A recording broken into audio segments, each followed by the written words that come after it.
కథకు అడ్డుపడుతున్నాయని చాలా సీన్సే కాదు, చివరికి హైప్ తీసుకొచ్చిన ఐటమ్స్ ను కూడా తీసేస్తున్నారు. మరి కథకు అడ్డుపడిన స్పెషల్ సాంగ్స్ ను మళ్ళీ ఎందుకు కలుపుతున్నారు?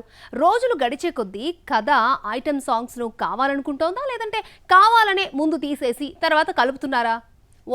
ఓజీ సినిమాలో ఐటమ్ సాంగ్ ఉందని మేకర్స్ చెప్పకపోయినా ప్రత్యేక గీతం చేసిన నేహా శెట్టి సోషల్ మీడియాలో ఓపెన్ అయింది. ఆల్రెడీ సాంగ్ కూడా తీసేశారు. ఐటమ్ సాంగ్ సినిమాలో ఎందుకు పెట్టలేదు అని అడిగితే ఉందని మనం చెప్పామా అంటూ దర్శకుడు సుజిత్ తమన్ అడగడం షాక్ ఇచ్చింది.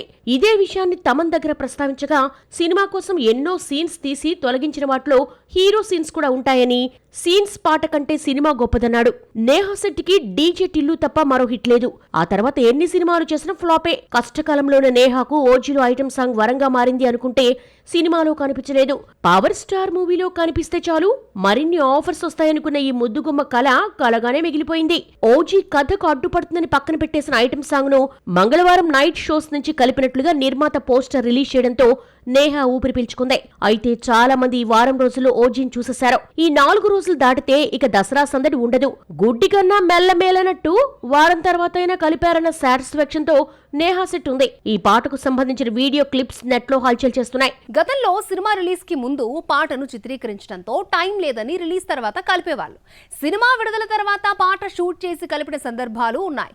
ఒక్కోసారి రన్ టైం ఎక్కువైందని రిలీజ్ అయిన తర్వాత కలెక్షన్స్ తగ్గేటప్పుడు యాడ్ చేసేవాళ్ళు. కానీ ఈ మధ్య కాలంలో స్టోరీ ఫ్లోను అడ్డుకుంటుంది అన్న కారణంగా ఐటమ్ సాంగ్స్ ని పక్కన పెట్టేస్తున్నారు. కుబేరా రిలీజ్ కు ముందే రష్మిక సోలో సాంగ్ రిలీజ్ చేశారు. క్యాచీ సాంగ్స్ ఇచ్చే దేవిశ్రీ ఇలాంటి ట్యూన్స్ ఇచ్చాడేంటి, శేఖర్ కమ్ముల మేకింగ్ లా లేదంటూ నెగిటివ్ ఫీడ్బ్యాక్ రావడంతో సినిమాలో ఈ పాటను తీసేసి మంచి పని చేశారు మేకర్స్. హీరో హీరోయిన్లు తేజ, రితికా నాయకపై తీసిన వాయబుంది బేబీ సాంగ్ రిలీజ్ చేస్తే మిరాయికి మంచి హైప్ తీసుకొచ్చింది. తీరా చూస్తే ఈ పాట సినిమాలో లేదు. కథ ఫ్లోను అడ్డుకుంటోందని తీసేశామన్న మేకర్స్ చెప్పిన రీజన్ 100% కరెక్టే.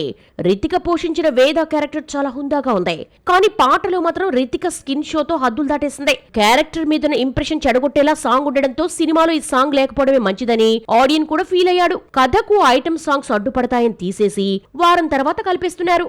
వారం తర్వాత అడ్డుపడవా, కలెక్షన్స్ పెంచుకోవడానికి ఇలా యాడ్ చేస్తున్నారు అనుకుంటే వీటిని పనిగట్టుకొని చూడటాకొచ్చే రిపీట్ ఆడియన్స్ ఇప్పుడు లేరు. కారణం ఏదైతేనే వారం తర్వాత సాంగ్ ను యాడ్ చేసే ట్రెండ్ మిరాయితో మొదలు కాగా ఓజీ కంటిన్యూ చేశాడు. 2000 నుంచి 2025 వరకు 25 ఏళ్లలో ఇండియాలో టాప్ 25 సినిమాలేంటి? లాంగ్వేజ్ తో సంబంధం లేకుండా రిలీజ్ అయిన సినిమాలన్నింటిలో ఏడాదికొక టాప్ మూవీని ఎంచుకుంటే 4 తెలుగు సినిమాలున్నాయి. అవేంటో చూద్దాం. ఇంటర్నెట్ వేదికగా రివ్యూస్, రేటింగ్ చాలా మంది ఇస్తున్న ఐఎండిబి మాత్రం ప్రత్యేకం. సొంత రివ్యూస్ కాకుండా ఆడియన్స్ ఒపీనియన్, వాళ్ళిచ్చే రేటింగ్ తో ఐఎండిబి నడవడంతో ఈ సంస్థ నుంచి వచ్చిన రేటింగ్ జెన్యూన్ గా భావిస్తుంటారు. గత 25 ఏళ్లుగా రిలీజ్ అయిన టాప్ చిత్రాల జాబితాను ప్రకటించింది. 250 మిలియన్ యూజర్స్ ఇచ్చిన రేటింగ్, ఫీడ్బ్యాక్ ఆధారంగా ఈ జాబితాను చేసినట్లు నిర్వాహకులు తెలిపారు. 25 ఏళ్లుగా రిలీజ్ అయిన సినిమాల్లో నంబర్ 1 స్థానంలో 4 తెలుగు చిత్రాలకు చోటు దక్కింది. ఇందులో pan India movies Baahubali, Baahubali 2, Pushpa, Pushpa 2 ఉన్నాయి. బాహుబలి 2, పుష్ప 2 రికార్డుల మోత మోగించాయి. బాలీవుడ్ కి బాహుబలి 2 500 కోట్లను పరిచయం చేస్తే పుష్ప 2 800 కోట్లు ఎలా ఉంటుందో చూపించింది. ఈ 2 చిత్రాలు వరల్డ్ వైడ్ 1800 కోట్ల గ్రాస్ ను కలెక్ట్ చేశాయి. ఇండియా వైడ్ పాపులర్ అయి కమర్షియల్ గా హిట్ అయిన సినిమాలకు ఐఎండిబిలో చోటు దక్కింది. కన్నడ నుంచి 2 సినిమాలకు కేజీఎఫ్, కేజీఎఫ్ 2 కు చోటు దక్కింది. రిలీజ్ అయిన ఏడాది నంబర్ 1 స్థానంలో నిలిచాయి. తెలుగు దర్శకుడు సందీప్ వంగ తీసిన హిందీ సినిమా 2023 టాప్ మూవీగా నిలిచింది. 3 గంటల 20 నిమిషాల నిడివితో రిలీజ్ అయిన యానిమల్ పై విమర్శలు ఎన్నొచ్చినా ఆడియన్స్ పట్టించుకోకుండా ఆదరించారు. సినిమాకు ఏ సర్టిఫికెట్ రావడంతో 1000 కోట్ల మార్కు దాటకపోయినా 900 కోట్లు రాబట్టడం విశేషం. ప్రతి ఏడాదికి 5 సినిమాల చొప్పున 2000 సంవత్సరం నుంచి ఇప్పటి వరకు మొత్తం 130 టాప్ చిత్రాలతో జాబితాను ఐఎండిబి ప్రకటించింది. టాప్ 1 లో నిలిచిన బాహుబలి, బాహుబలి 2, పుష్ప, పుష్ప 2నే కాకుండా ఆయా సంవత్సరాల్లో 2, 3, 4, 5 స్థానాల్లో మరికొన్ని సినిమాలకు చోటు దక్కింది. మగధీర, ఆర్ఆర్ఆర్, సలార్, అలవైకుంఠపురంలో అర్జున్ రెడ్డి వంటి హిట్సే కాదు, 1 నేనొక్కడ్నే వంటి ఫ్లాప్ మూవీకి కూడా టాప్ 5 లో చోటు దక్కడం విశేషం. 50 కోట్ల బడ్జెట్ తో తీస్తే బాక్సాఫీస్ వద్ద 577 కోట్లు కలెక్ట్ చేసిన సయ్యారా ఈ ఏడాది ఐఎండిబి లిస్ట్ లో నంబర్ 1 మూవీగా నిలిచింది. అహాన్ పాండే, అనిత్ పడ్డా జంటగా లవ్ అండ్ రొమాంటిక్ మూవీగా మోహిత్ సూరి ఈ సినిమాను నిర్మించాడు. Kingdom War two flop effect రవితేజపై పడిందా? ఈ 2 సినిమాల రిజల్ట్ కారణంగానే రవితేజ మాస్ జాతర అనుకున్న టైంకి రాలేదా? ఈ అనుమానాలన్నింటికీ నిర్మాత సమాధానం ఇచ్చేశాడు. హీరోతో వినాయకుడి మీద ఒట్టేసి మరీ చెప్పించాడు. మరి మాస్ జాతర టీం ఏ డేట్ లాక్ చేసుకుందో చూద్దాం. ఆగస్టు 27న రావాల్సిన మాస్ జాతర వాయిదా పడింది. దసరాకి వస్తుంది అనుకుంటే అది లేదు. పోనీ దీపావళికి రెడీ చేస్తాను అనుకుంటే కుదరలేదనుకుంటా.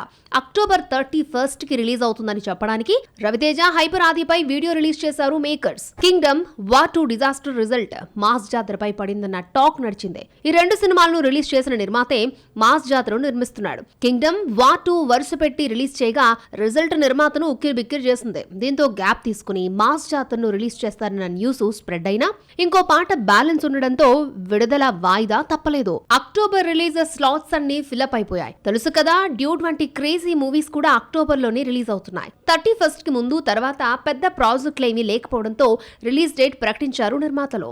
ధమాకా హిట్ తర్వాత రవితేజ శ్రీలీలకు మరొక హిట్ పడలేదు. హిట్ పేరును రిపీట్ చేస్తూ రైటర్ భాను భోగవరపును డైరెక్టర్ గా పరిచయం చేస్తూ సితారా ఎంటర్టైన్మెంట్స్ ఈ సినిమాను నిర్మించింది. రిలీజ్ చేసిన టీజర్ సాంగ్స్ టైటిల్ కి తగ్గట్టుగా మ్యాసీగా ఉంటూ హైప్ క్రియేట్ చేశాయి. ఎట్టకేలకు అక్టోబర్ 31న థియేటర్లకు వస్తోంది మాస్ జాతర. ఆగస్ట్ లో సరైన హిట్ ఒక్కటే లేదు. తెలుగు సినిమా సక్సెస్ చూసి నెలలు దాటింది. ఎట్టకేలకు అన్ని కట్టకట్టుకుని ఒకేసారి హిట్ అయ్యాయి. దీంతో మేకర్స్ సక్సెస్ సెలబ్రేషన్స్ లో మునిగిపోయారు.